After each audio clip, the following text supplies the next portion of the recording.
हरे कृष्णा। नरसिंह चतुर्दशी की जय। प्रहलाद नरसिंहदेव भगवान की जय। आप सबको नरसिंह चतुर्दशी की ढेर सारी शुभकामनाएं। तो नरसिंह चतुर्दशी के दिन ही भगवान नरसिंह देव के रूप में प्रकट हुए थे और अपने महान भक्त प्रहलाद महाराज की रक्षा की थी उनके पिता असुरराज हिरण्यकशिपु से। तो आखिर क्या कारण था कि भगवान को हिरण्यकशिपु का वध करने के लिए आधा नर आधा सिंह के रूप में आना पड़ा? आखिर क्यों हिरण्यकशिपु अपने ही पुत्र प्रहलाद का शत्रु बन गया? क्यों भगवान विष्णु के मुख्य द्वारपाल जय और विजय को असुर बनना पड़ा? आखिर क्यों असुर राज हिरण्यकशिपु के घर में प्रहलाद जैसे महान भक्त का जन्म हुआ? तो इन सारी चीजों को आज की वीडियो में हम लोग डिस्कस करेंगे। तो आपसे अनुरोध है कि वीडियो को स्किप न करें, पूरा वीडियो देखें, अंत तक जरूर देखें। और अगर आप चैनल पर नए हैं या अभी तक आपने चैनल को सब्सक्राइब नहीं किया है तो आपसे विनम्र निवेदन है कि चैनल को सब्सक्राइब कर लें, वीडियो को लाइक करें, शेयर करें और कमेंट में नरसिंहदेव भगवान की जय जरूर लिखें। तो आइए वीडियो की शुरुआत करते हैं और नरसिंहदेव भगवान की चर्चा शुरू से करते हैं। तो एक्चुअली एक बार ब्रह्मा जी के 4 पुत्र सनक, सनंदन, सनातन तथा सनत कुमार, जिन्हें चतुष कुमार या 4 कुमार भी कहते हैं, ये लोग भगवान विष्णु का दर्शन करने के लिए बैकुंठ जा रहे थे। तो ये जो 4 कुमार हैं ये हम सबके पूर्वज हैं। सबसे पहले भगवान ने ब्रह्मा जी को प्रकट किया और ब्रह्मा जी ने अपने मन से इन 4 कुमारों को सबसे पहले उत्पन्न किया। लेकिन इन 4 कुमारों ने गृहस्थ आश्रम में जाने से इनकार कर दिया। ये बचपन से शुरू से ही भगवान के भक्त थे, तो ये भक्त के रूप में रहना स्वीकार किया इन 4 कुमारों ने। तो आज भी ये 4 कुमार हैं और छोटे से नन्हे से बालक के रूप में है ये लोग। 5 वर्ष की अवस्था लगती है इनकी और ये नग्न घूमते रहते हैं। ये ब्रह्मांड में कहीं पर भी घूमते रहते हैं, भगवान के महान भक्त थे। इनकी इच्छा हुई बैकुंठ में भगवान विष्णु का दर्शन करने के लिए। तो ये 4 कुमार बड़े मजे में भगवान का गुणगान करते हुए बैकुंठ जा रहे थे और बैकुंठ में इन्होंने 6 प्रवेश द्वार को पार कर लिया, यानी कि 6 एंट्री गेट को इन्होंने पार कर लिया। लेकिन 7वें गेट पे, 7वें प्रवेश द्वार पे भगवान के मुख्य द्वारपाल जय और विजय खड़े थे।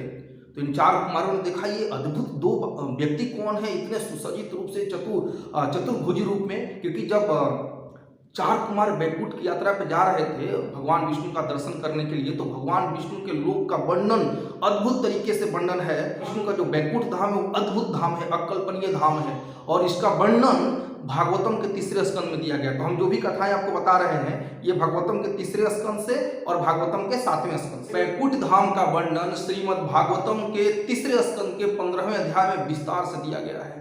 अब जिनको पता नहीं है, जो नास्तिक विचारधारा से प्रभावित रहते हैं, उन्हें लगता है कि अरे किसने देखा है बैकुंठ कहाँ है, भगवान का धाम कहाँ है, किसने कभी देखा है? किसी ने? हाँ, 4 कुमारों ने देखा है, वो गए भी हैं और इसका वर्णन ब्रह्मा जी देवताओं से कर रहे हैं भागवतम में।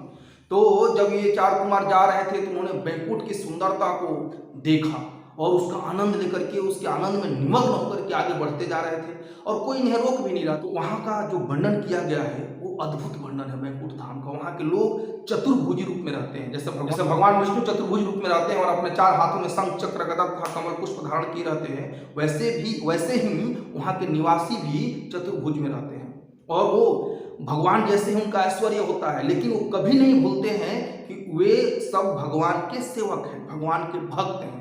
वहाँ पे ईर्ष्या, द्वेष, अहंकार कुछ नहीं है। बिल्डिंग्स है वो अद्भुत तरीके से बनी हुई है, सबके पास प्रचुर मात्रा में ऐश्वर्य है वहाँ पे। तो इन सब का आनंद लेते हुए ये 4 कुमार आगे बढ़ते बढ़ते जब 7वें द्वार पे पहुंचे, मुख्य द्वार पे पहुंचे, तो वहाँ पे जय विजय ने इन 4 कुमारों को रोक दिया। जय विजय बोले, ए बच्चा लोग, इधर आइए, इधर आइए, इधर आइए। आप लोगों के पास ये कहाँ आप लोग घुसे जा रहे हैं बैकुंठ में? 4 कुमार लोग बोले कि हम लोग भगवान का दर्शन करने के लिए आए हैं, कृपया हमारा मार्ग न रोकिए। तो जय विजय बोले कि अच्छा, भगवान का दर्शन करने आए हैं, बैकुंठ में आए हैं, वीजा पासपोर्ट लाए हैं? वीजा है आपके पास बैकुंठ में आने का? कैसे चले आप लोग बैकुंठ में? दूर हटिए, चलिए चलिए चलिए। ऐसे प्रवेश थोड़े, कोई ऐसे थोड़े आके घुस जाएगा बैकुंठ में भगवान विष्णु के घर में। उन्होंने डंडा से द्वार को रोक दिया। अब ये देख करके जो 4 कुमार थे ना बड़े क्रोधित हो गए। बोले कि आप दोनों ना ये बैकुंठ में रहने लायक नहीं हो। आप लोगों को पता नहीं हम लोग इतने दूर से आ रहे हैं, भगवान विष्णु का दर्शन करने के लिए आ रहे हैं, उनके चरण कमलों के दर्शन करने के लिए आ रहे हैं और आप हमें भगवान से मिलने से रोक रहे हो। आप लोगों के मन में ना ईर्ष्या द्वेष है, इसलिए आप बैकुंठ में रहने के लायक नहीं हो। आप दोनों चले जाओ भौतिक जगत में। ऐसे करके श्राप दे दिया और जैसे ही जय विजय को श्राप मिला, जय विजय का बुद्धि ठिकाने आ गया, वो तुरंत 4 कुमारों के पैर में गिर गए। उनको लगा ये तो महान भक्त है, गलती हो गई हमसे, तो गिड़गिड़ाने लगे। और जब ये बात भगवान को पता चला तो भगवान लक्ष्मी मैया सहित एकदम पहुंच गए द्वार पे, बैकुंठ के प्रवेश द्वार पे। और उन्होंने भी कहा, जय विजय को डांट लगाई भगवान ने और कहा कि ये 4 कुमार लोग सही किए हैं आप दोनों को श्राप दे करके। आप लोगों की हिम्मत कैसे हुई मेरे भक्तों को मुझसे मिलने से रोकने के लिए? ऐसे करके भगवान ने भी फटकार लगाई जय विजय को। अब जय विजय बेचारे बड़े उदास हो गए, परेशान हो गए। फिर भगवान समझाया कि चिंता मत कीजिए, एक्चुअली में ये मेरी ही योजना थी। एक्चुअली क्या है ना कि एक बार जय विजय बैकुंठ में रहते रहते ऐसा सोच रहे थे कि भगवान विष्णु तो यहाँ रौद्र रस का आस्वादन नहीं कर पाते हैं। रौद्र रस का मतलब क्या है? वीरता वाला रस, लड़ाई वाला। तो वहाँ बैकुंठ में तो कोई भगवान से ईर्ष्या नहीं करने वाला है, तो लड़ाई झगड़ने की बात तो दूर कीजिए। लेकिन जब यहाँ पे भगवान आते हैं तो हम देखे हैं कि कैसे कई सारे असुरों के साथ भगवान वो लड़ाई करते हैं, रौद्र रस का आनंद लेते हैं। 12 प्रकार के रस होते हैं, शांत रस, दास्य रस, साख्य रस, ऐसे करके 12 प्रकार के रस होते हैं। और उसमें से एक रस है रौद्र रस, वीरता का रस। तो भगवान बैकुंठ में नहीं ले पा रहे थे। तो जय विजय सोच रहे थे कि कभी ऐसा मौका है जब हम लोग भगवान के विपक्ष में खड़े हों और भगवान हमारे साथ रौद्र रस का आनंद लें। तो भगवान ने उनकी इच्छा पूरी कर दी। तो भगवान ने कहा कोई बात नहीं, मेरी योजना है। तो जय विजय के सामने प्रस्ताव रखा गया कि देखिए श्राप तो दे दिया है 4 कुमारों ने और श्राप लगेगा। ऐसा चाहते भगवान तो श्राप को निरस्त कर सकते थे, लेकिन भगवान को उनके भक्त और गाय बहुत प्रिय है। ब्राह्मण और गाय भगवान को बहुत प्रिय है, अतिशय प्रिय है। इसलिए भगवान कृष्ण के मंत्र में भी आता है, नमो ब्राह्मण देवाय गो ब्राह्मण हिताय च जगत हिताय कृष्णाय गोविंदाय नमो नमः। तो भगवान को ब्राह्मण और गाय बड़े प्रिय है। तो भगवान चाहते तो श्राप को निरस्त कर सकते थे, उनको निष्क्रिय कर सकते थे, लेकिन भगवान ने ऐसा किया नहीं। और जय विजय को कहा कि आप लोग जाइए। तो उनके सामने प्रस्ताव रखा गया कि देखिए अगर आपको भक्त के रूप में भौतिक संसार में जाना है तो 7 जन्मों तक वहां रहना पड़ेगा। लेकिन अगर आप असुर का रोल निभाइएगा वहां जाकर के भौतिक जगत में, तो आपको 3 जन्मों तक रहना पड़ेगा। तो जय विजय बोले कि हम 3 जन्म तक रहना स्वीकार करते हैं, असुर बनना स्वीकार करते हैं। तो भगवान ने कहा कि आप असुर के रूप में हमारा नित्य चिंतन करते रहेंगे और 3 जन्मों के पश्चात मैं आप लोगों को बैकुंठ वापस बुला लूंगा। तो जय विजय 3 जन्मों तक इस भौतिक संसार में आए। पहले जन्म में वो हिरण्यकशिपु और हिरण्याक्ष के रूप में आए। दूसरे जन्म में रावण और कुंभकर्ण के रूप में आए। सतयुग में हिरण्यकशिपु और हिरण्याक्ष के रूप में आए। त्रेता युग में रावण और कुंभकर्ण के रूप में आए। और द्वापर युग में शिशुपाल और दंतवक्र के रूप में आए। फिर उन दोनों का भगवान कृष्ण के हाथों उद्धार हुआ और वो दोनों वापस जय विजय के रूप में बैकुंठ चले गए। तो पहले जन्म में जय और विजय कश्यप मुनि और माता दिति के पुत्र के रूप में प्रकट हुए, हिरण्यकशिपु और हिरण्याक्ष के रूप में आए। तो कश्यप मुनि की कई सारी पत्नियां थीं और दक्ष की 13 पुत्रियों से उनका विवाह हुआ था। उसमें प्रमुख थी माता अदिति और दीति। माता अदिति से आदित्यों यानी कि देवताओं का जन्म हुआ, 12 आदित्यों का जन्म हुआ, जिसमें कि स्वयं भगवान विष्णु भी आते हैं वामन देव के रूप में, वो भी आदित्य कहलाते हैं। माता अदिति के पुत्र के रूप में ही वो भी प्रकट हुए थे, वामन देव। और माता दीति से असुर प्रकट हुए, हिरण्यकशिपु और हिरण्याक्ष असुर के रूप में प्रकट हुए।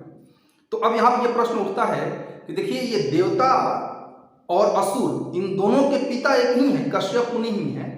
तो एक माता के गर्भ से देवता प्रकट हुए और एक माता के गर्भ से असुर कैसे प्रकट हो गए? यानी कि माता दीति के गर्भ से असुर कैसे प्रकट हो गए, जबकि माता अदिति के गर्भ से देवता जन्म प्रकट हुए?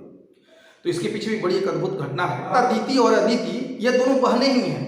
अदिति को पुत्र हो गए थे, लेकिन दीति को पुत्र नहीं हो रहा था, और भी कश्यप मुनि की पत्नियों के पुत्र हो गए थे। वास्तव में इस संसार में जितने भी जीव हैं ना, लगभग कश्यप मुनि की ही संतान है, उन्हीं से प्रकट हुए हैं। कश्यप मुनि हो गए, गौतम ऋषि, अत्रि ऋषि, मरीचि ऋषि, इन सब ऋषियों की संतानें हैं हम सब धरती पे। इसलिए देखिएगा हम सबका गोत्र में किसी का गोत्र होता है कश्यप गोत्र, किसी का गर्ग गोत्र, ऐसे करके अलग अलग गोत्र होते हैं। गोत्र मतलब अलग अलग हम ऋषियों की वंश परंपरा में। तो हम लोग ये समझने का प्रयास करेंगे कि आखिर माता अदिति के गर्भ से देवता जन्म लिए, लेकिन माता दीति के गर्भ से असुर जन्म कैसे ले लिए? एक दिन कश्यप मुनि अपनी संध्याकालीन साधना में लीन थे, तो माता दीति वहां पहुंची। एक्चुअली में माता दीति बड़ी बेचैन थी, क्योंकि उनकी जितनी सौतें थी उन सबको पुत्र हो गए थे, संतानें हो गई थी, लेकिन ये इनको भी कोई संतान नहीं हुई थी। तो ये बेचारी बड़ा जलन होता था। ये संध्याकालीन समय में ही कश्यप मुनि के पास पहुंच गई, और कश्यप मुनि उस समय अपने संध्याकालीन साधना में लीन थे। तो कश्यप मुनि से वो बोली कि मुझे संतान प्राप्ति की इच्छा है, आप मेरी इच्छा प्लीज पूरी कर दीजिए। कश्यप मुनि बोले कोई बात नहीं, हम आपकी इच्छा पूरी करेंगे, लेकिन अभी जो ये समय है ना, ये अशुभ बेला है, कुछ क्षण प्रतीक्षा कीजिए, कुछ क्षण प्रतीक्षा कीजिए, इसके बाद हम आपकी इच्छा पूरी करेंगे। लेकिन दीति इतनी काम उत्तेजित हो चुकी थी, काम वासना का शिकार हो चुकी थी कि वो प्रतीक्षा नहीं कर पा रही थी।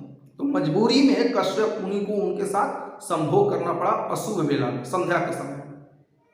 इसके बाद संभोग के बाद दीति का सिर शर्म से झुक गया, वो बड़ी शर्मिंदा महसूस कर रही थी और वो कश्यप मुनि के सामने हाथ जोड़ करके प्रार्थना कर रही थी कि मेरा गर्भ विनष्ट न हो, ऐसा कुछ आप उपाय कीजिए। कश्यप मुनि बोले कि अरे अभिमानी स्त्री, तुम अशुभ बेला में मेरे साथ संग की हो, इसके कारण तुम्हारे गर्भ से 2 अभद्र पुत्र जन्म लेंगे, बड़े खतरनाक अत्याचारी पुत्र जन्म लेंगे जो कि पूरे ब्रह्मांड में शोक का कारण बनेंगे। अब ये सुनकर के दीति माता बहुत घबरा गई। उन्होंने 100 वर्षों तक गर्भ में ही इन दोनों को रख लिया, हिरण्यकश्यप और हिरण्याक्ष को। लेकिन जैसे ही ये जय विजय हिरण्यकश्यप और हिरण्याक्ष के रूप में दीति के गर्भ में प्रवेश किए ना, पूरे ब्रह्मांड में अंधकार छा गया। ये बड़े विचित्र असुर बन करके, बड़े बलशाली असुर बन करके आए थे धरती पे। तो पूरे ब्रह्मांड में चंद्रमा और सूर्य का प्रकाश मंद पड़ गया। तो सारे देवता लोग ब्रह्मा जी के पास पहुंचे हाहाकार करते हुए कि कैसा अंधकार है इस पूरे ब्रह्मांड को निगल रहा है। तो ब्रह्मा जी बताए कि अब ये जय और विजय हिरण्यकश्यप और हिरण्याक्ष के रूप में दीति के गर्भ में है, इसलिए ऐसा हो रहा है। तो सोचिए कि जो बच्चा गर्भ में है अपनी माँ के, उसके प्रकोप से, उसके दुष्प्रभाव से सूर्य और चंद्रमा का प्रकाश मंद पड़ गया। तो जब ये लोग जन्म लिए ना, बाहर जब आए तो पूरा हाहाकार मचा दिए तीनों लोकों में, संपूर्ण ब्रह्मांड में हाहाकार मचा दिए।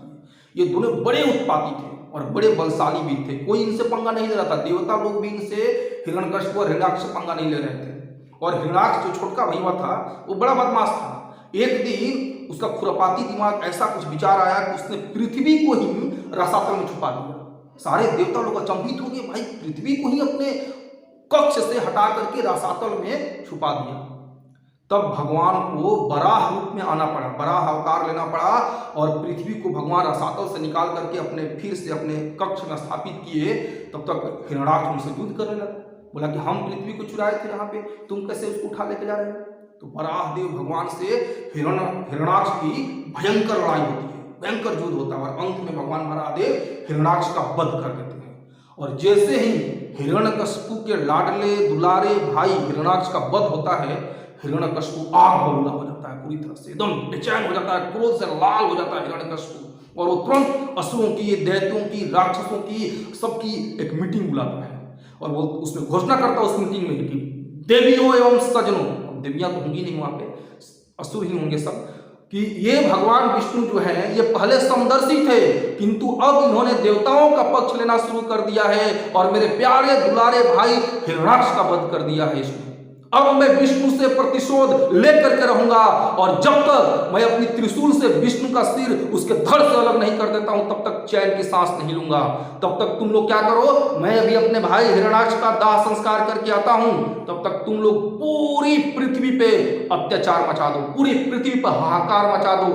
कोई भी भगवान विष्णु का भक्त नहीं दिखना चाहिए, कोई भी देवताओं को या विष्णु को यज्ञ करते हुए नहीं दिखना चाहिए, सबको नष्ट कर दो, तहस नहस कर दो। अब हिरण्यकश्यप का आदेश पाकर के उसके सैनिक चारों तरफ फैल गए और पूरी तरह से संस्कृति को या कहें कि सनातन धर्म को नष्ट कर दिया, तहस नहस कर दिया। गुरुकुल हो, यज्ञशाला हो, सबको तहस नहस कर दिया, हाहाकार मचा दिया एक तरफ सब लोगों ने।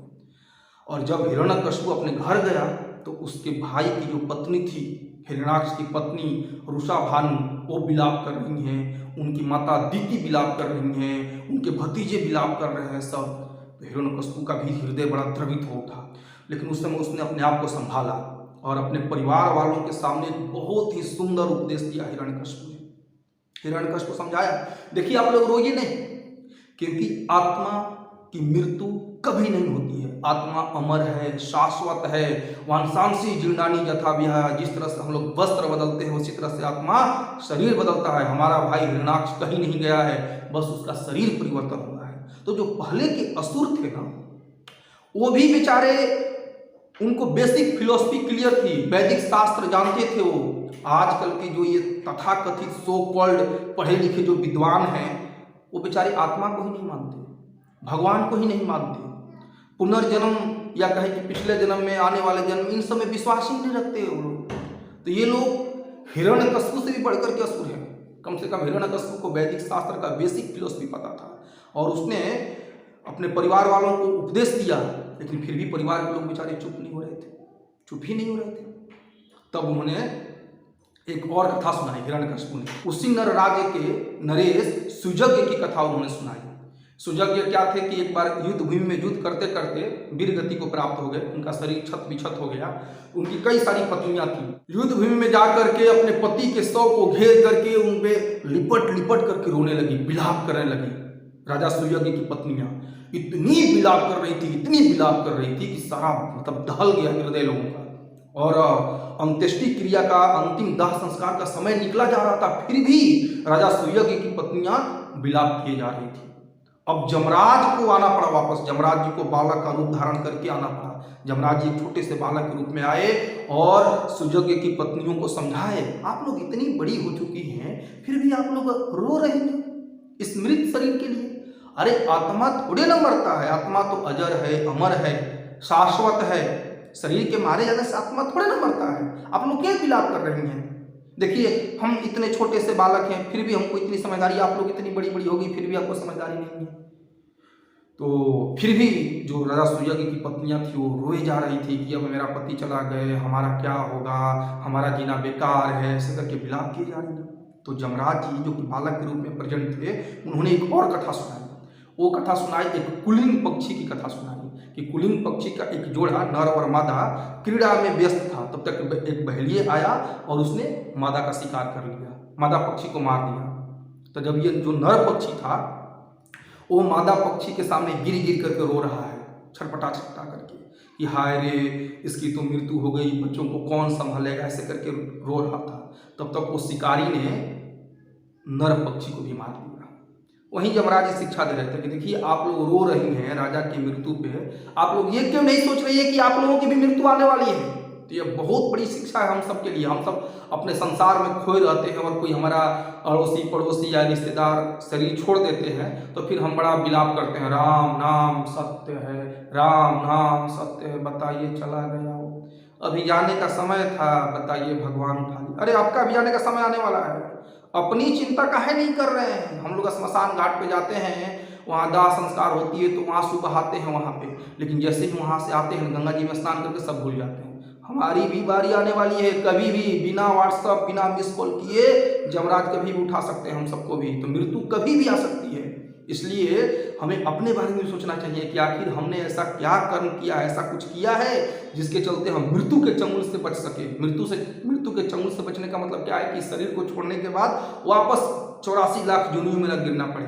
तो 84 लाख योनियों के बंधन से मुक्त होने का एकमात्र तरीका है भगवान की भक्ति। अगर हम भगवान की भक्ति करेंगे, भगवत प्रेम करेंगे भगवान से, अगर भगवान की भक्ति करेंगे, भगवान के नाम का जप करेंगे, तभी जाकर के हम इस भौतिक संसार के 84 लाख योनियों से या भौतिक बंधनों से मुक्त हो सकते हैं। तो जमराज ने जब ये उपदेश दिया, जब ये कथा सुनाई कुलिंग पक्षी की, तब राजा सुजज्ञ की पत्नियों को ढांढस बढ़ा और वो लोग शव को जाने दिए दाह संस्कार के लिए। यही कथा हिरण्यकशिपु अपने भाई की पत्नी, भतीजों और अपनी माता को सुनाया, तब उनके परिवार के लोग भी बेचारे शांत हुए। अब हिरण्यकशिपु अपने भाई का अंतिम दाह संस्कार करने के बाद एकदम क्रोध से आग बबूला हो गया और बोला कि अब मैं विष्णु को नहीं छोड़ूंगा। फिर उसने प्लान किया, बोला कि भैया देखो विष्णु से लड़ना है तो थोड़ा बॉडी वॉडी तो बनाना मांगता है ना, लेकिन सोचा कि नहीं, मेरे भाई हिरण्यकशिपु का तो बॉडी बिल्डर था, वो तो बहुत सारा बॉडी शरीर में बल था उसका, फिर भी भगवान उसको फाड़ दिए, मार दिए। फिर भी तो हमको क्या करना पड़ेगा। हिरण्यकशिपु दिमाग लगा, बोला पहले विष्णु से युद्ध करने से पहले हम अमर होने का वरदान प्राप्त करेंगे। जब हम अमर हो जाएंगे तो विष्णु मार ही नहीं पाएंगे, फिर हम अपने त्रिशूल से विष्णु का गला काट देंगे। ऐसा सोच करके उसने तपस्या करना प्रारंभ किया। अब तपस्या किसकी करे, तो विष्णु भगवान की तो करेगा नहीं, तो ब्रह्मा जी को चुना उसने। और ब्रह्मा जी के खानदान में ही हिरण्यकशिपु आता है। एक्चुअली में ब्रह्मा जी के पुत्र हुए मरीचि और मरीचि के पुत्र हुए कश्यप मुनि और कश्यप मुनि का पुत्र हिरण्यकशिपु। तो उन्होंने अपने ब्रह्मदेव का उपासना शुरू किया, ब्रह्मदेव की तपस्या शुरू की। मंदराचल पर्वत में चला गया हिरण्यकशिपु और वहां पे कठोर तपस्या की, घनघोर तपस्या। अपने पैर के अंगूठे पर खड़े रह करके दोनों हाथों को ऊपर ऐसे जोड़ करके पैर के अंगूठे पे, एक पैर के अंगूठे पे खड़े होकर के 36,000 वर्षों तक घोर तपस्या किया था हिरण्यकशिपु ने। और जब इतनी तपस्या कर लिया तो पूरे ब्रह्मांड में मतलब उसके सर से ना अग्नि निकलने लगी हिरण्यकशिपु के, और उसके आसपास में चींटियों का पहाड़ बन गया था, एंट माउंटेन हो गया था। क्यों? हिरण्यकशिपु के शरीर के मांस के एक एक टुकड़े को चींटियां खा रही थी। उसके शरीर में मांस बचा ही नहीं था, रक्त और मांस बचा ही नहीं था। हिरण्यकशिपु के शरीर में सिर्फ कंकाल बचा हुआ था, फिर भी अपने प्राण वायु को थामे हिरण्यकशिपु तपस्या में लीन था। अब उसके सर से आग निकलने लगी और वो अग्नि पूरे ब्रह्मांड को जलाने लगी। सारे देवता भागे भागे ब्रह्मा जी के पास पहुंचे, ये ब्रह्मा जी बचाइए, काहे नहीं उसको वरदान दे देते हैं, देखिए वो तपस्या में लीन है, पूरे ब्रह्मांड को जला देगा। ब्रह्मा जी बोले कि हमको पता हो का वरदान मांगेगा। फिर भी देवताओं के अन्य विनय पे प्रार्थना करने पर ब्रह्मा जी उतरे, हिरण्यकशिपु के पास पहुंचे मंदराचल पर्वत में, और सबसे पहले उन्होंने अपने कमंडल से जल छिड़का हिरण्यकशिपु के शरीर पर, क्योंकि हिरण्यकशिपु का शरीर चींटियों से ढक गया था। तो जब जल छिड़के ब्रह्मा जी तो हिरण्यकशिपु पहले जैसा बलिष्ठ हो गया, एकदम हिष्ट पुष्ट बलिष्ठ होकर के निकला वहां से। तो ब्रह्मा जी बोले कि वर मांगो, हम तुम्हारी तपस्या से प्रसन्न हैं, क्या चाहिए तुमको? बोला देखिए हमको ना अमर बना दीजिए, सीधा सीधा एक ही वर चाहिए आपसे, हमको अमर बना दीजिए। ब्रह्मा जी बोले कि बेटवा हम ही अमर नहीं हैं, हमारो मृत्यु होता है, हम भी मरते हैं, तुमको अमरत्व का वरदान कैसे है? एक्चुअली ब्रह्मा जी की आयु हम सबसे बहुत बड़ी है, लेकिन फिर भी ब्रह्मा जी की मृत्यु होती है। ब्रह्मा जी का एक दिन हम लोगों के 8 अरब 64 करोड़ वर्षों के बराबर होता है, और ऐसे ब्रह्मा जी 100 वर्ष जीते हैं अपने वर्ष के हिसाब से। तो ब्रह्मा जी की आयु काफी लंबी है, लेकिन फिर भी ब्रह्मा जी की भी मृत्यु होती है। तो ब्रह्मा जी बोले हम खुद ही अमर नहीं है, तो तुमको अमरत्व का वरदान कहाँ से देंगे? लेकिन अमर का होने का वरदान छोड़ करके तुम जो मांगोगे मैं दूंगा। तो हिरण्यकशिपु परमुटेशन कॉम्बिनेशन का दिमाग लगाया, सारा मैथमेटिक्स लगा लिया अपना। तब सोच विचार करने के बाद हिरण्यकशिपु ने ब्रह्मा जी से वर मांगना शुरू किया। बोला पहला वर, न तो हम धरती पे मरे, न आकाश में, न समुद्र में, क्योंकि हिरण्यकशिपु क्या था कि हमारा भैया को तो रसातल में ही मार दिए भगवान। तो ब्रह्मा जी बोले तथास्तु। फिर बोला हिरण्यकशिपु कि न हम किसी अस्त्र से मरे, न किसी शस्त्र से मरे, न हम दिन में मरे न रात में मरे, न हम 84 जानवर से मरे, ना किसी देवता से मारे जाए, ना गंधर्व न किन्नर, मतलब 84 लाख योनियों में से कोई भी योनि हमें मार न सके, न हम घर में मरे न घर के बाहर मरे। इस तरह से परमुटेशन कॉम्बिनेशन उसने लगाया। ब्रह्मा जी तथास्तु तथास्तु तथास्तु कहते चले। जब उसने सारे परमुटेशन कॉम्बिनेशन लगा करके ब्रह्मा जी को, उसने सोचा कि ब्रह्मा जी को उसने बुद्धू बना दिया। अब चूंकि ब्रह्मा जी मजबूर थे, क्योंकि उन्होंने वरदान दे दिया था कि अब तुम अमरत्व का वरदान छोड़ के जो भी मांगोगे हम देंगे, तो हिरण्यकशिपु ने परमुटेशन कॉम्बिनेशन लगा करके सारा जुगाड़ लगा करके वरदान मांग लिया उससे। और जब ब्रह्मा जी वरदान दे करके चले गए तो हिरण्यकशिपु एकदम सीना ठोकते हुआ अब कौन है बे, अब पूरे ब्रह्मांड में हाहाकार मचा दिया, 10 दिशाओं को जीत लिया हिरण्यकशिपु। तीनों लोक में, ब्रह्म लोक को छोड़ करके सारे लोग उसके अधीन आ गए, तीनों लोगों का राजा बन गया हिरण्यकशिपु। देवता लोग बेचारे भीगी बिल्ली की तरह लुकते छुपते भाग रहे थे हिरण्यकशिपु के डर से, ऐसा हाल कर दिया उसने, हाहाकार मचा दिया था तीनों लोगों में। अब ये सारे देवता भगवान विष्णु के पास पहुंचे, पाही माम प्रार्थना करते हुए। भगवान विष्णु ब्रह्मा जी को मैसेज दिए, चिंता मत कीजिए, हिरण्यकशिपु का दिन अब नजदीक आ रहा है, जिस दिन ये मेरे भक्त प्रहलाद को सताएगा उस दिन मैं प्रकट होऊंगा और इसको फाड़ दूंगा, आप चिंता मत कीजिए। फिर सारे देवता खुश हुए कि चलो हिरण्यकशिपु का दिन नजदीक आने वाला है। अब क्या था कि हिरण्यकशिपु के एक पुत्र थे जिनका नाम था प्रहलाद, और प्रहलाद उस समय 4-5 वर्ष के बालक थे। तो हिरण्यकशिपु बड़ा प्रसन्न हुआ, पहले तो हम अकेले थे जी विष्णु से युद्ध करने के लिए, अब हमारा बेटा प्रहलाद भी आ गया, ये भी मेरे जैसा भयानक असुर बनाएंगे इसको, और हम दोनों मिलकर के विष्णु से बदला लेंगे। ऐसा हिरण्यकशिपु बेचारा ख्वाब दिख रहा था, सपने दिख रहा था, जैसे माता पिता आजकल के सपने देखते ना, मेरा बेटा इंजीनियर बनेगा, डॉक्टर बनेगा, ये करेगा वो करेगा, ऐसे करके हिरण्यकशिपु भी सपना दिख रहा था। फिर उसने प्रहलाद को भर्ती किया अपने गुरुकुल में। पहले असुरों के राज्य में भी गुरुकुल हुआ करते थे, वहां पर भी कड़ी अनुशासन में शिक्षा दी जाती थी, राजा के पुत्रों को भी, राजा के बच्चों को भी। तो हिरण्यकशिपु प्रहलाद महाराज को गुरुकुल में डाला, और प्रहलाद महाराज के गुरु थे शुक्राचार्य के 2 पुत्र षंड और अमर। शुक्राचार्य असुरों के गुरु हैं, बृहस्पति जैसे देवताओं के गुरु हैं, वैसे ही शुक्राचार्य असुरों के गुरु हैं। तो शुक्राचार्य के 2 पुत्र थे षंड और अमर, और उनके शिष्य बने प्रहलाद महाराज। उन दोनों के अंडर में डाला गया प्रहलाद महाराज को। प्रहलाद महाराज बड़े विनम्र स्वभाव के थे और वो अपने असुर गुरुओं का भी सम्मान करते थे। इससे हमें शिक्षा लेनी चाहिए कि हमारा व्यवहार ना सौम्य होना चाहिए, विनम्र होना चाहिए अपने माता पिता, चाहे हमारे माता पिता भक्त हों या ना हो। हमारे माता पिता अगर कुछ डांटे भी हमें या रुष्ट व्यवहार भी करें तो फिर भी हमें बड़ा सौम्य रहना चाहिए। बड़ों बुजुर्गों के सामने, माता पिता के सामने या अपने सीनियर्स के सामने सौम्य व्यवहार करना चाहिए। हमें एटिकेट मेंटेन करके रखना चाहिए। प्रहलाद महाराज ने एटिकेट मेंटेन किया। ऐसा नहीं कि असुर के गुरुकुल में चले गए तो वहाँ बोलेंगे अरे हम तो भक्त हैं, हम ये असुरों के गुरुकुल में पढ़ेंगे। ऐसा नहीं, वो अपने असुर गुरुओं का भी सम्मान करते थे, रेस्पेक्ट करते थे, लेकिन उनकी शिक्षाओं को आत्मसात नहीं करते थे, उन पर ध्यान नहीं देते थे। और उनके गुरु क्या सिखाते थे? राजनीति शास्त्र, अर्थशास्त्र, मारकाट कैसे करें, कैसे हड़पे, कैसे शासन करें, लोगों के ऊपर अत्याचार करें, हाहाकार मचाएं, ये सब चीजें सिखा रहे थे। प्रहलाद महाराज कुछ सुनते ही नहीं थे। इस कान से सुनते थे, उस कान से निकाल देते थे और अपना पूरा दिन भर भगवान के स्मरण में बिताते थे, भगवान का जप करने में बिताते थे। तो कुछ दिनों के बाद छुट्टी हुआ गुरुकुल, तो सारे बच्चे अपने अपने घर चले गए। प्रहलाद महाराज भी आए। हिरण्यकशिपु बड़ा प्रसन्न हुआ, मेरा बेटा कुछ सीख करके आया है, पढ़ाई करके आया है। हिरण्यकशिपु को दरबार में बुलाया और बोला, बेटा अरे गुरुकुल में तुमने सबसे अच्छी शिक्षा क्या ली है? प्रहलाद महाराज बोले कि पिताश्री, हमने यही सीखा है कि अगर हम मनों से मुक्त नहीं हैं, ये मेरा है, ये मेरा शत्रु है, ऐसे विचारों में निमग्न रहते हैं, तो हमें गृहस्थ आश्रम को त्याग करके वन में जाकर के भगवान की पूजा करनी चाहिए, भक्ति करनी चाहिए। हिरण्यकशिपु का दिमाग साफ किया, बोला तुमको यही सिखाया गया है? गुरुकुल में तुमको स्वर्णमर्क यही सिखाते हैं, बुलाओ स्वर्णमर्क को। तो स्वर्णमर्क को बुलाएगा। स्वर्णमर्क बोले, अरे महाराज हम तो वही शिक्षा देते हैं जो आपने सिलेबस रेडी किया है, सिलेबस के अनुसार ही हम सब इसको पढ़ा रहे थे, पता नहीं कहाँ से सीख लिया ये सब। हिरण्यकशिपु बोला, चेक करो चेक करो, गुरुकुल में कोई वैष्णव तो नहीं घुस गया? अरे पता नहीं, इस्कॉन वाले सब जगह प्रचार करते रहते, कोई इस्कॉन का भक्त तो नहीं घुस गया? इसको ये क्या भक्ति युक्ति सिखा रहा है? हाँ बताओ इसको कि भगवान मैं हूं। हिरण्यकशिपु एक्चुअली घोषणा कर दिया था कि अब भगवान हिरण्यकशिपु है, हे भगवान हिरण्यकशिपु की, ऐसे करके वो घोषणा कर दिया था कि हिरण्यकशिपु ही भगवान है। तो स्वर्णमर्क को बहुत डांट लगाया। स्वर्णमर्क बेचारे बोले, गलती होगी महाराज, तो हम चेक करते हैं जाके गुरुकुल में। तो फिर से दोबारा गुरुकुल में प्रहलाद महाराज को ले गया। वहां पे फिर से स्वर्णमर्क ने बड़ी मेहनत के साथ प्रहलाद महाराज को सिखाने का प्रयास किया। प्रहलाद महाराज हूं करते थे, लेकिन वो सीखते उठते आसुरी विद्याओं को नहीं सीखते थे, उस पर ध्यान नहीं देते थे। फिर जब दोबारा छुट्टी हुई गुरुकुल की, तो फिर से प्रहलाद घर पे आए। हिरण्यकशिपु को लगा कि इस बार प्रहलाद सीख के आया होगा। तो पूरी राज्यसभा में फिर से पूरे गौरव के साथ, अभिमान के साथ प्रहलाद महाराज को बुलाया गया। बेचारे 5 साल का बच्चा हिरण्यकशिपु गोद में बैठाया और बोला कि बेटा क्या सीखे, बताओ गुरुकुल में सबसे अच्छी बात तुमने क्या सीखी है?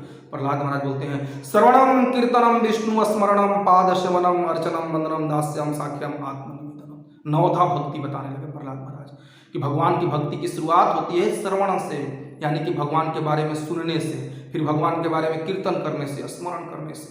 अब हिरण्यकशिपु सुनते जरा उठाया गोदी से और सीधे प्रहलाद महाराज को फेंक दिया नीचे, झटक के फेंक दिया गोद से।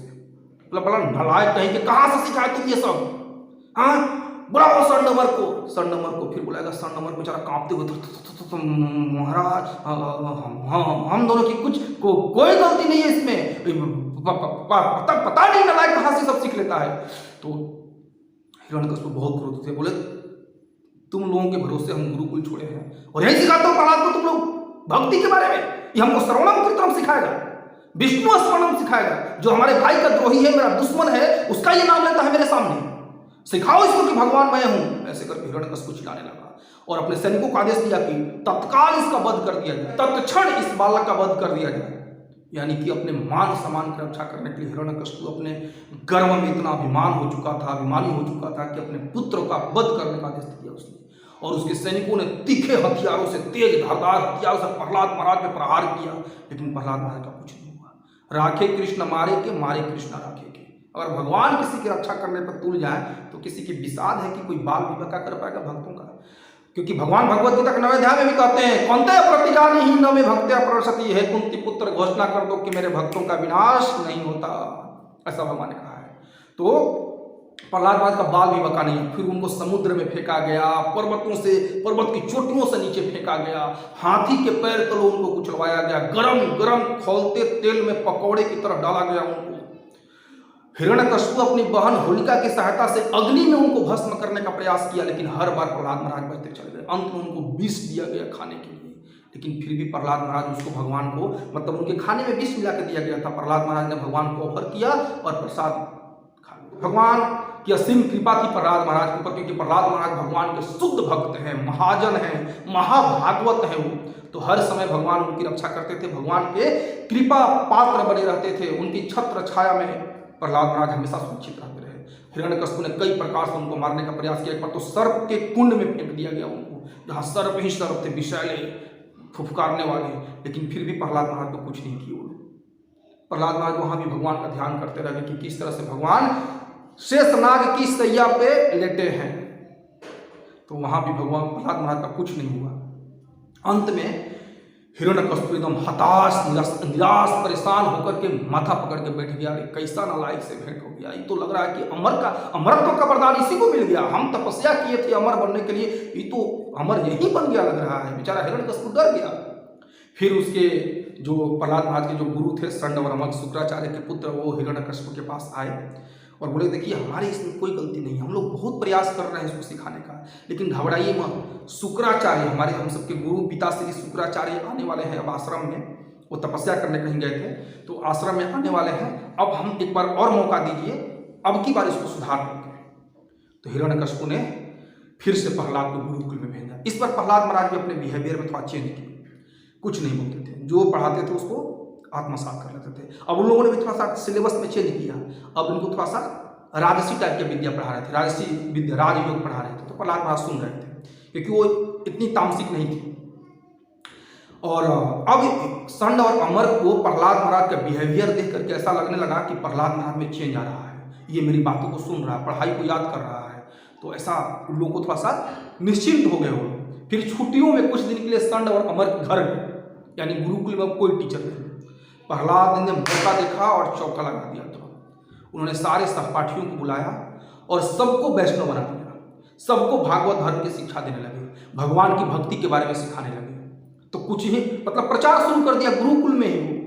इससे हमें शिक्षा लेनी चाहिए कि विपरीत से विपरीत परिस्थिति क्यों न हो, प्रचार का कार्य नहीं रुकना चाहिए, भगवत भक्ति का कार्य नहीं रुकना चाहिए, भगवत नाम का प्रचार नहीं रुकना चाहिए। जैसे कि इस्कॉन के कुछ भक्तों को रसियन आर्मी ने जेल में रखा था, वहां पे जेल में भी वो लोग प्रचार कर रहे थे। जैसे प्रहलाद महाराज असुरों के गुरुकुल, यानी उनके लिए तो जेल ही था ना, वहां पे प्रचार कर रहे हैं। तो जब ये प्रहलाद महाराज अपने सहपाठियों को भगवत भक्ति के बारे में सिखा रहे थे, भागवत धर्म के बारे में, सनातन धर्म के बारे में सिखा रहे थे, तो उनके सहपाठियों ने पूछा, ए प्रहलाद, ये बताइए कि हमारे गुरुकुल में तो ये कभी भगवत भक्ति के बारे में, हरे कृष्ण महामंत्र के बारे में ये सब तो कभी सिखाया नहीं जाता है, भगवत गीता, भागवतम, ये सब के बारे में कभी कुछ बताया नहीं जाता है, आपने कहाँ से सीखा? तो प्रहलाद महाराज बताते हैं कि बड़ी गुह्य बात है। एक्चुअली जब हमारे पिता श्री मंदराचल पर्वत पे तपस्या करने के लिए जा रहे थे तो हमारी माता श्री गर्भवती थी। प्रहलाद महाराज की माता का नाम था माता कयाधु। तो कयाधु माता उस समय गर्भवती थी और हिरण्यकशिपु असुरों को, दैत्यों को आदेश दे करके कि सब तहस नहस कर दो पूरे पृथ्वी पे, मंदराचल पर्वत पे चला गया तपस्या करने के लिए। फिर देवताओं ने असुरों को तितर बितर कर दिया, क्योंकि असुर लोग बिना सेनापति के बेचारे तितर बितर हो गए। और फिर इंद्र आदि देवताओं ने माता कयाधु को बंदी बना लिया। फिर इंद्रादि देवताओं ने माता कयाधु को बंदी बना लिया और उनको स्वर्ग लोक लेके जाने लगे, क्योंकि इंद्र को पता चल गया था कि माता कयाधु के गर्भ में हिरण्यकशिपु का पुत्र पल रहा है। सोचा कि असुर का पुत्र असुर ही होगा। एक तो हिरण्यकशिपु पूरा हाहाकार मचाया हुआ ब्रह्मांड में, ये दूसरा हिरण्यकशिपु जूनियर हिरण्यकशिपु पेट में पल रहा है। तो देवताओं का प्लान था कि माता कयाधु को स्वर्ग लोक में रखेंगे और जैसे ही वो बच्चों को जन्म देगी, जैसे ही वो बच्चे को जन्म देगी, हम उसका वध कर देंगे, ऐसा प्लान था। तो इंद्र आदि देवताओं ने माता कयाधु को लेकर के वो स्वर्ग लोक में जा रहे थे। तो तक बीच में नारद मुनि पहुंच गए। नारायण नारायण, इंद्र क्या कर रहे हो? ये इंद्र बोले कि कयाधु गई, इसके गर्भ में हिरण्यकशिपु का बच्चा पल रहा है, वो इतना बड़ा असुर, भयानक असुर, तहलका मचाए हुए पूरे संसार में हाहाकार मचाए, इसका बेटा भी तो ऐसे ही होगा। तो इसको मारने का प्लान है, जैसे ही ये जन्म देगी हम इसको मार देंगे, इसके पुत्र को। नारद बोले कि अरे इंद्र संभल जाओ, माता कयाधु के गर्भ में भगवान का महान भक्त, महाभागवत पल रहा है, ऐसा अपराध न करो। इंद्र बोले अच्छा, और ये अच्छा किया आपने बता दिया, ले जाइए, फिर छोड़ दिए। इंद्र कयाधु को वहीं पे छोड़ के चले गए, क्योंकि भगवान के भक्तों पे कोई अपराध करना नहीं चाहता है। हम सबको भी शिक्षा लेनी चाहिए कि चाहे कोई भी परिस्थिति हो, कभी भी भगवान के भक्तों को सताने का प्रयास नहीं करना चाहिए, उनके प्रति अपराध करने की सोचनी भी नहीं चाहिए, है ना, करने की दूर बात, क्योंकि भगवान बहुत पर्सनली लेते हैं। ऐसे भगवान समदर्शी हैं, सबके लिए भगवान बराबर है ही, अपने भक्तों पे भगवान अद्भुत कृपा करते हैं, क्योंकि उनके भक्त उनके ऊपर डिपेंडेंट रहते हैं, भगवान के ऊपर आश्रित रहते हैं। तो भगवान उनकी सहायता जरूर करते हैं, उनकी रक्षा जरूर करते हैं। भगवान को उनके भक्त बड़े प्रिय हैं। जैसे मान लीजिए पिता की कई संतानें हैं, तो पिता सारी संतानों का भरण पोषण करता है, लेकिन जो संतान आज्ञाकारी होती है, जो बेटा उसकी बात मानता है पिता की, पिता उससे कुछ अद्भुत रिलेशन रहता है उसका। तो उसी तरह से भगवान का भक्तों के साथ एक विशेष प्रकार का संबंध होता है। उस संबंध को सब लोग समझ नहीं पाएंगे, भक्त लोग जानते हैं और भगवान जानते हैं। तो देवता लोग भी डर गए, इंद्र डर गए, उन्होंने कयाधु को छोड़ करके अपने धाम लौट गए। अब माता कयाधु को नारद मुनि अपने आश्रम में लाए। देखिए, नारद मुनि बाल ब्रह्मचारी हैं, लेकिन वो जानते थे कि माता कयाधु के गर्भ में भगवान का महान भक्त पल रहा है, इसलिए माता कयाधु को अपने आश्रम में लेकर के आए, कुटिया में लेकर के आए और उनका लालन पालन किया। प्रहलाद बहुत छोटे थे गर्भ में, उनको उसी समय से नारद मुनि ने भागवत धर्म की शिक्षा देनी शुरू कर दी, भागवतम सुनाना शुरू कर दिया, हाँ ना। सारे वैदिक शास्त्रों का ज्ञान उनको, वेद पुराण उपनिषदों शास्त्रों का ज्ञान उन्होंने देना शुरू कर दिया। और प्रहलाद सीखते गए, गर्भ में ही सीखते गए। तो इससे हमें बहुत बड़ी शिक्षा मिलती है। जब बच्चे गर्भ में होते हैं, उसी समय माता को अपना आचरण शुद्ध करना चाहिए। अगर पहले से शुद्ध है तो बहुत अच्छी बात है, नहीं है तो कम से कम जब गर्भ में बच्चा है ना, तो अपना आचरण शुद्ध रखना चाहिए, भगवान की भक्ति करनी चाहिए, भगवान के नाम का जप करना चाहिए, भगवत गीता भागवतम इन शास्त्रों का अध्ययन करना चाहिए। इससे बच्चा बहुत ही सुसंस्कृत बनेगा, भगवान का भक्त बनेगा।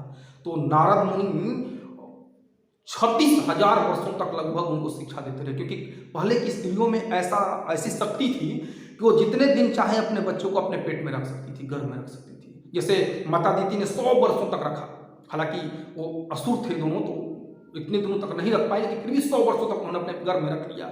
माता कयाधु प्रहलाद महाराज को 36,000 वर्षों तक रख लिया अपने पेट में, क्योंकि जैसे हिरण्यकश्यप जब जा रहे थे मंदराचल पर्वत पर तपस्या करने के लिए, उस समय गर्भवती हो गई थी और तब तक वो बच्चों को जन्म नहीं दी जब तक हिरण्यकश्यप का लगभग आने का समाचार नहीं मिला। तो जब हिरण्यकश्यप अपनी तपस्या पूरी करके 10 दिशाओं में विजय प्राप्त करके आया, उस समय प्रहलाद 3-4 वर्ष के बालक हो गए थे।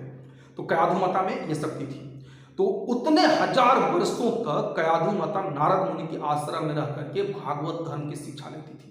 हालांकि कयाधु माता हिरण्यकश्यप की संगति में रहने के कारण या बाद में फिर से हिरण्यकश्यप की संगति में आ जाने के कारण उपदेशों को ज्यादा याद नहीं कर पाई, लेकिन उनके पेट में, उनके गर्भ में पल रहे प्रहलाद को सारे उपदेश याद हो गए। इसलिए जब प्रहलाद बाहर निकले तो बचपन से ही, जन्म से पहले ही महाभागवत थे, उनको सारे भागवत धर्म की शिक्षाएं पता थी।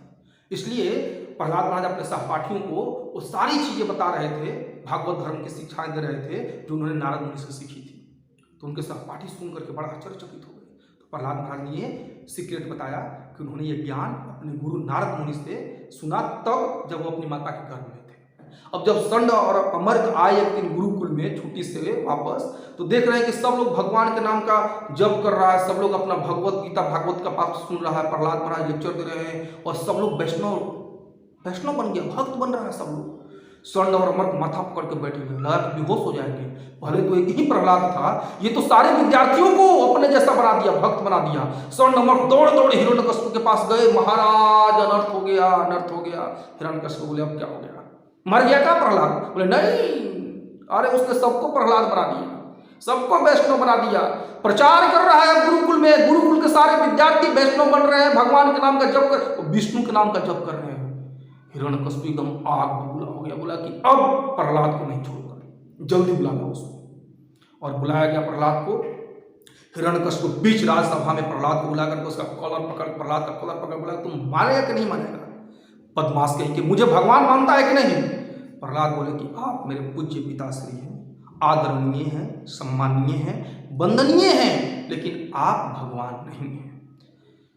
हिरण्यकश्यप भाग में बोला कि तो कौन है भगवान? तुम्हें ये शक्ति कहां से मिलती है? तुम मायावी हो क्या? इतना मारने का प्रयास किए तुमको हम कई तरह से, मर काहे नहीं रहे हो? तुमको शक्ति कहाँ से मिलती है? तो प्रहलाद महाराज मुस्कुराते हुए बोलते हैं, पिताश्री हमको भी शक्ति वहीं से मिल रही है जहाँ से आपको शक्ति मिल रही है, और जहाँ से हमको मिल रही है वहीं से भी आपको भी शक्ति मिल रही है, यानी कि शक्ति के स्रोत वहीं है भगवान। हिरण्यकशिपु का आग और पड़ा चढ़ रहा था, पड़ा चढ़ते जरा क्रोध से आग बबूले होता रहा। बोले अच्छा ये तुम्हारा भगवान विष्णु रहता कहाँ है? हम बहुत दिनों से खोज रहे हैं उसको। बोले वो तो सब जगह रहते हैं, आपके हृदय में, हमारे हृदय में सर्वत्र विराजमान है वो। हिरण्यकशिपु बोला अच्छा वो खंभा में भी विष्णु है क्या? प्रहलाद महाराज बोले हाँ है, सर्वत्र है, तो खंभा में भी है वो। अब हिरण्यकशिपु गया और एक मुक्का मारा खंभा को, और जब खंभा को एक मुक्का मारा तो वहां से भयंकर तरीके से करके ऐसे आवाज आया, भयंकर तरीके से आवाज। हिरण्यकशिपु को कुछ नहीं समझ में आ रहा कौन है। तो कुछ देर के बाद देखा तो आधा नर और आधा सिंह के रूप में भगवान नरसिंह देव प्रकट है। नरसिंह देव भगवान की जय। तो नरसिंह चतुर्दशी का दिन था और इसी दिन भगवान आधा नर और आधा सिंह के रूप में नरसिंह के रूप में प्रकट हुए थे। और कई शास्त्रों कई जगह बताया जाता है कि नरसिंह देव भगवान दोपहर में प्रकट हुए थे। और हिरण्यकशिपु समझ गया कि यही भगवान विष्णु हैं, उनसे लड़ने के लिए तुरंत तैयार हो गया। हिरण्यकशिपु अपनी गदा निकाला और लड़ने के लिए तैयार हो गया। घनघोर युद्ध हुआ। एक्चुअली में वो भगवान ना हिरण्यकशिपु के साथ खेल रहे थे, जैसे बिल्ली चूहे के साथ खेलती है वैसे ही भगवान उसके साथ खेल रहे थे। हिरण्यकशिपु को कई बार पकड़ते थे भगवान तो छुड़ा लेता था, तो सबको लगता था अरे हिरण्यकशिपु तो बलशाली है। हिरण्यकशिपु को लगा था कि हम नरसिंह देव से लड़ देंगे, इनको मार सकते हैं। तो फिर अपना गदा से प्रहार करता। ऐसे करते करते भगवान उसके साथ खेलते खेलते खेलते दोपहर से संध्या तक बिता दिए।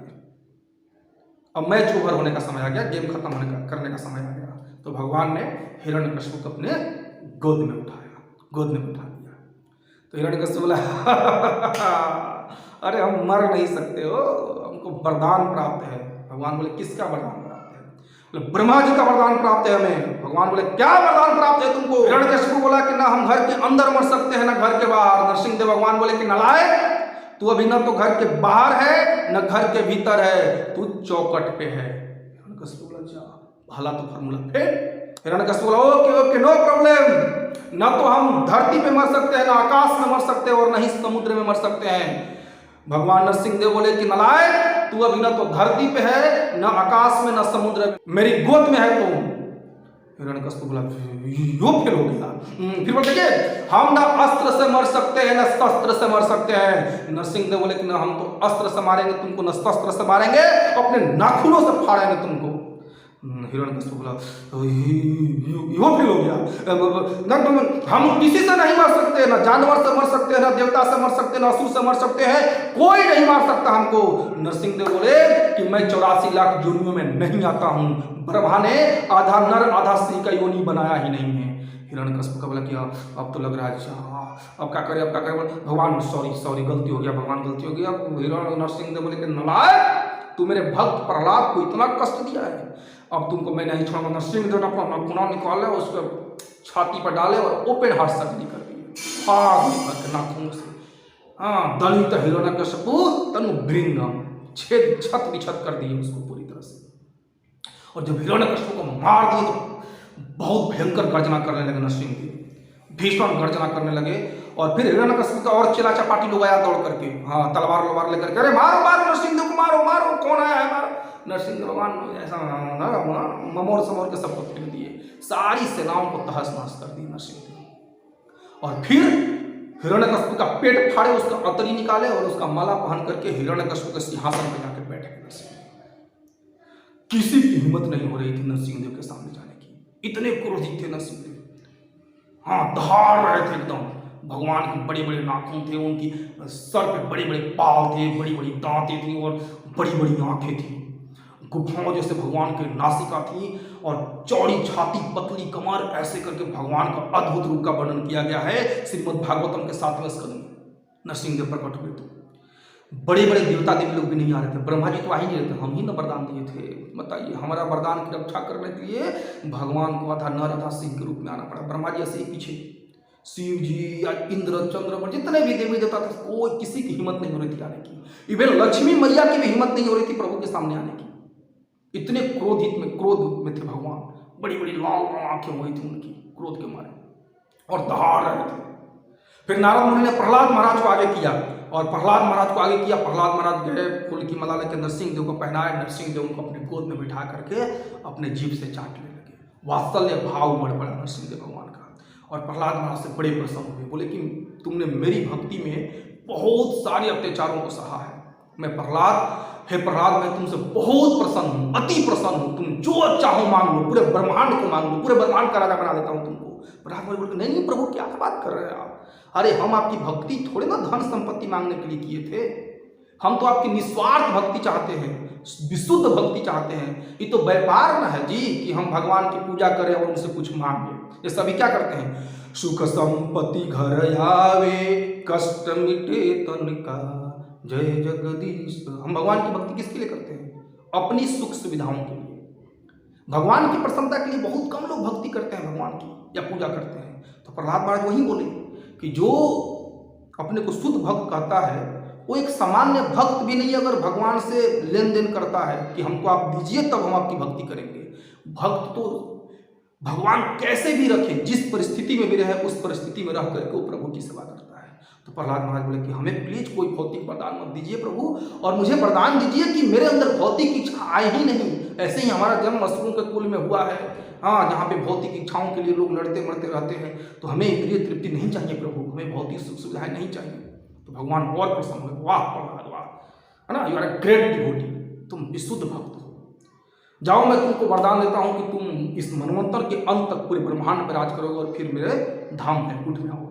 ऐसे भी प्रहलाद महाराज भगवान के धाम बैकुंठ में रहते हैं। उनसे कहा कि ठीक है, मेरी इच्छा है कि तुम कुछ मेरे से मांगो, बताओ क्या चाहिए तुमको।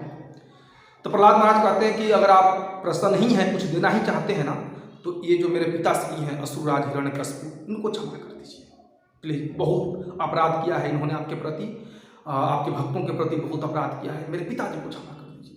देखिए भक्त कैसा होता है। जो असुरराज हिरण्यकश्यप प्रहलाद महाराज को न जाने कितनी यातनाएं दिया, तरह तरह की यातनाएं दी उनको, तरह तरह का अत्याचार किया उन पे, फिर भी वो प्रहलाद क्या चाहते हैं कि हिरण्यकश्यप का उद्धार हो जाए। ऐसा होता है भक्त। भक्त किसी से दुश्मनी नहीं करता है, अपने दुश्मन से वो किसी को शत्रु मानता ही नहीं। एक्चुअली में भक्त क्या है? अजात शत्रु होता है कि कोई उसका शत्रु नहीं होता है। तो हिरण्यकश्यप के लिए जब ऐसे वरदान मांगे प्रहलाद महाराज, तो नरसिंह देव भगवान बड़े प्रसन्न हुए। अरे प्रहलाद, चिंता काहे करते हो? तुम्हारे पिता की तो बात छोड़ो, जिस खानदान में तुम्हारे जैसा भक्त हो उसकी 21 पीढ़ियों का मैं उद्धार कर देता हूँ। पिताजी की बात छोड़ो, ये तो इसका ऐसे ही उद्धार हो जाओ, तुम इसका अंतिम संस्कार अच्छे से करो, इसका उद्धार होता है। फिर प्रहलाद महाराज ने कहा कि देखिए प्रभु, कुछ लोग तो वन में जाकर के तपस्या करते हैं मोक्ष की प्राप्ति के लिए, भगवत धाम की प्राप्ति के लिए, लेकिन मैं इन असुरों को छोड़ करके नहीं जाना चाहता हूँ। मेरी इच्छा है कि आप इनका भी उद्धार करें, इनको भी उपदेश दें, अपनी भक्ति प्रदान करें। ऐसा प्रहलाद महाराज के हृदय है। तो जो भक्त होते हैं ना, वो अपने लिए कभी नहीं सोचते कि मैं जाकर के हिमालय की गुफाओं में तपस्या करूं, मैं मोक्ष को प्राप्त कर लूं, मैं भगवत धाम चला जाऊं। भक्त चाहता है कि भले मुझे नरक में सड़ना पड़े, लेकिन बाकी लोगों का उद्धार हो जाए। ये जो लोग इंद्रिय तृप्ति में फंसे, इस भौतिक संसार में फंसे हुए हैं, वो इस भौतिक संसार से निकल जाए, भले ही मुझे नरक में फंस करना पड़े। ऐसा भक्त चाहते हैं। भक्त की ये इच्छा होती है, ये असली भक्त है, शुद्ध भक्त है। नरसिंह देव भगवान बहुत प्रसन्न हुए प्रहलाद महाराज से और उनको आशीर्वाद देकर के फिर ब्रह्मा जी भी हाथ जोड़ते हुए, प्रभु गलती हो गया, 1 2 3 कितना बार उठक पटक करे। अब ऐसा नरसिंह भगवान बोले, ऐसा वरदान देने से पहले सोचा कीजिए महाराज, किसको वरदान दे रहे हैं आप? ये असुर हिरण्यकश्यप को वरदान दे दीजिएगा ऐसा, ये सब उत्पात न मचा देगा हो संसार में। प्रभु ऐसा गलती कभी नहीं होगा।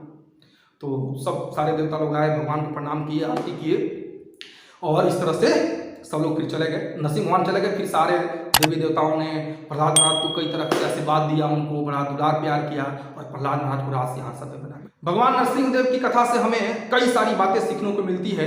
सबसे पहली बात यह है कि देखिए, जय विजय ने 4 कुमारों के प्रति अपराध किया, यानी भगवान के भक्तों के प्रति अपराध किया। तो सबसे पहले हमें ये गांठ बांध लेना चाहिए कि किसी भी परिस्थिति में हम भगवान के भक्तों के साथ अपराध नहीं करेंगे, हाँ, और उनको दंड देने का तो विचार भी नहीं लाएंगे अपने मन में। दूसरा शिक्षा मिलता है कि जब बच्चे गर्भ में हो ना, तो माता को बड़ी सावधान रहना चाहिए और ये सब टीवी न्यूज आलतू फालतू की चीज़ें नहीं देखनी चाहिए, इंद्रिय तृप्ति में नहीं लगना चाहिए, बल्कि भगवत भक्ति में निष्ठापूर्वक लग जाना चाहिए, भागवत सुनना चाहिए, जिससे बच्चा बड़ा सुसंस्कृत होगा। तीसरी शिक्षा मिलती है कि हम कितना भी परमुटेशन कॉम्बिनेशन लगा लें, अमर नहीं बन सकते।